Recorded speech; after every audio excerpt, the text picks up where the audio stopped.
SWTV, Tombola Bilingue à Congo. Bien voilà, merci encore une fois de plus pour la fidélité de Pino. Vous avez toujours branché la SWTV pour web vous êtes toujours là pour la information, pour cette information à temps réel parce que vous êtes devant la mission et moi la Pino vous a toujours informé. République démocratique du Congo, le coup fini encore une fois de plus. Dans mon colonial lundi 11 mars 2019, environ 20h, na hôpital de Saint-Contenaire, de Bonsi, Mwanamboka, Oazaki, opposant à Makasi, Toyeba Kibisonion sur la combo ya Jean-Jacques Chaloupa. Azalaki malade depuis 2012 na prison centrale de Makala, na maladie à cancer. Et Fanny essaie de Moulaï, évacuer à qui il a déclenché pour rejoindre bassin médical dans la et les lots te perdent encore icône, te perdent encore Baoba Moko, aussi à la classe politique, il y a un beau cannabis. Notons que Chaloupa a pris un âge de 71 ans. Est-ce que le TV pour moi est bien pour la promotion de la jeunesse et pour dénoncer aussi l'anti-valeur mais le la jeunesse. Pour éviter que le salaire soit plus finalement alors il est bien, il ça pour travailler et pas les pakistanais et pas les libanais. Alors bandekwana bazo faire souffrir bango, bazo respecter la rémunération de bango, bazo respecter le temps de travail de bango, mais moi la bandeko la biso ba congolais, basa les grèves, bazo tambola de pour la gentil, pour na ko alerter ba konzi mboka, ba venir bango en aide, na sécurité bango na situation. Bazo dénoncer makambo entre autres salaire maigre où ils ont respecté SMIC, non respect des heures de travail, le non-paiement des heures supplémentaires et bazo téléménage par agence pour étudier dans la bango ou à la sous-traitance par agence pour étudier dans la bango la misala au lieu que la pourcentage de moi alors avec moins maigre salaire pour bazo on a dit $100 agence pour étudier et le $30 pour cycliser au salaire et $50 alors le $30 aussi à $40 na kati wana transport kolia na yo se retrouver on va dire qu'on a basiliki basingi ba maître bango salaire so le salaire est matité ba ozo na musala te so to sali constat to moni ba magasin sur la ville des arbres et situation yango est affectée aussi ba magasin ba indien ba libanais ou eza na cité to moni wa na commune ya Bungu to moni na Vandal to moni tina njili esiba ba magasin na bango sali il faut pas mike ikangami voir ba restaurant na bango ba alimentation na bango nyonso to za ya kokanga ba ndeko basi ba respecter ba heure de travail na bango ba mettre na bango salaire na bango baza na ba famille baza na ba charge na bango alors soit grève et continuer parce que c'est là que nous va découvrir parce que dans la travers le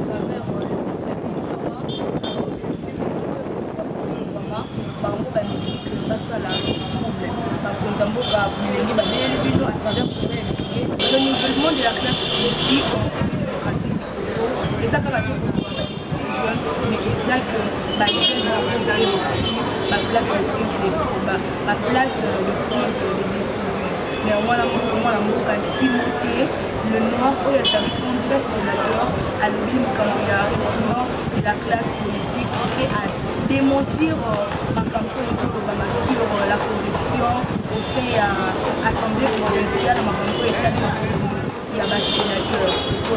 Nalingi to longola équivoque moko que tozwa Sénat, to commissaire Sénat, le rôle ndako moko ya bampaka, ya homme de vieillard. Non. Je pense qu'on peut faire les choses autrement. Comme il y a aujourd'hui l'alternance, on les paye ou pas, Félix Tshisekedi est président. Alors, demain aussi c'est possible, papa Léon Kenwazotika, Bissoba Benjamin, toujours compte dans la cadre d'un bureau provisoire, faire décoller l'appareil. Parce que partout dans le monde, quand tu vas, nous sommes des sénateurs jeunes. Ici, c'est rare de trouver des sénateurs dans moins de 40 ans. Batata 65 ans, 70 ans, Sali une année, 2 ans à profit. Les autres sont emboucatés. Il faut renouveler la classe politique. Je suis candidat sénateur. Non, ce qui est intéressant, c'est que Timothée Lenoir, il est indépendant. Nous avons la députée Moroté. Nous avons le rôle à Esther dans la Bible. Talala roi il fallait pas là. Parce que l'État n'a mis plus de 10 millions de femmes. Roi Lobin a préféré moi si Wana Kaga. Wana. Donc Timothée Lenoir a commis un Esther. Voilà, il y a 143 députés sur 8 sièges. Bazo pour de la 7. Jusque là, Moutaye na preuve à corruption à Zadi. Je veux que les députés provinciaux Babimi va respecter Pébango. Tu sais, à Kinshasa, au Congo, il y a un problème. Il y a un problème de manière, il y a un problème d'éducation. Il y a aussi un problème de moralité. Si tu penses au conditionnel, si tu penses que il y a qu'à la preuve. Il y a la preuve. Parce que moi, j'ai parlé au moins avec 90% des députés provinciaux. Nous avons flatté ma moté. Pour voter sans les savoir qu'il faut obligé pour voter. C'est la volonté de Dieu. Mais je pense qu'il faut respecter les députés provinciaux. C'est quand même méchant cette manière de retraiter Bango. Il y a pas si bien qu'il y a à Kinshasa. Qui peut te donner 20 000?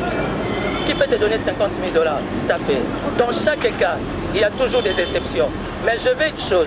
Je suis en train de faire passer un message comme étant un homme d'État. Ça veut dire que nous devions apprendre à nous respecter mutuellement. Assemblée provinciale Kinshasa, façon bazo finga bango. Ngai zo se sanate. Assemblée les gaga na zalaka. Pour na zalaka secrétaire à beauté. Tout autre yeux assemblée ba na mituka. Ba déjà na bakazaka do baza na salate. Donc ça va au moins un minimum de considération. Et le bal en papa Molière Kinshasa makama. Au en pleine capitale, l'Assemblée provinciale courant Ezaki. Pendant l'élection, courant Ezaki va les souffrir dans le milieu, va souffrir dans le milieu. On est comme il y a signé les colis sérieux. Et le monde a signé les colis c'était dans l'institution. Alors c'est grave, c'est le moment où il y a beaucoup ça. Parce que Mboka a dit que c'est le développement. Mboka a dit que c'est le développement où il y a secteur union.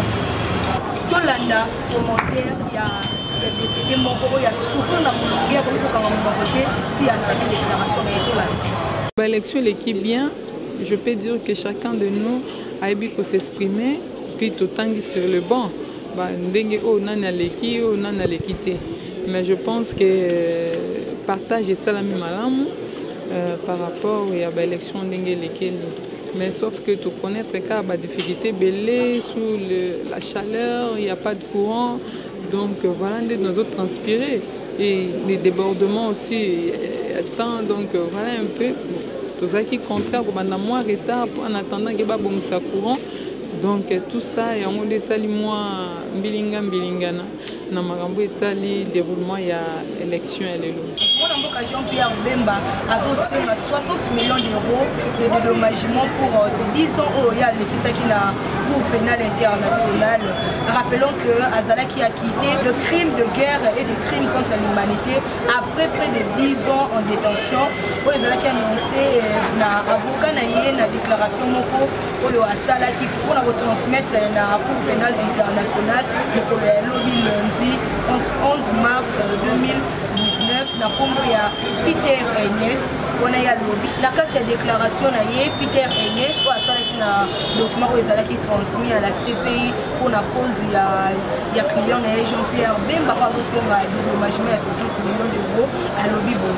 Le but de cette demande est de tenter de réparer une partie des dommages causés à l'homme et à sa famille par son arrestation, sa détention et les actes accessoires de la Cour et de certains États en partie. Un homme innocent a perdu 10 ans de sa vie. Bien entendu, la Chambre ne peut pas revenir en arrière et lui rendre ses amis. Le seul remède qu'elle puisse fournir est une réparation financière. Donc la Cour pénale internationale n'attend au Jean-Pierre Bemba à Sengi na Kaka dédommagé parce que le pour réparer ma camion c'est ça merci na bino nyonso kozaki branché liboso ya baopérateur na bino batelefone na bino mpona kolanda esprit de vie pour kozana mpona komela bino bainformation bopartage boaime page na biso bocontinue kosabone bosenga bandeko na bino bafamille amis et connaissance bosabone na chaîne oyo ezosala promotion ya bilenge mpe oyo ezopesa bino bainformation à la prochaine bye bye. SWTV ya bilenge mpe mpona bilenge ya Congo.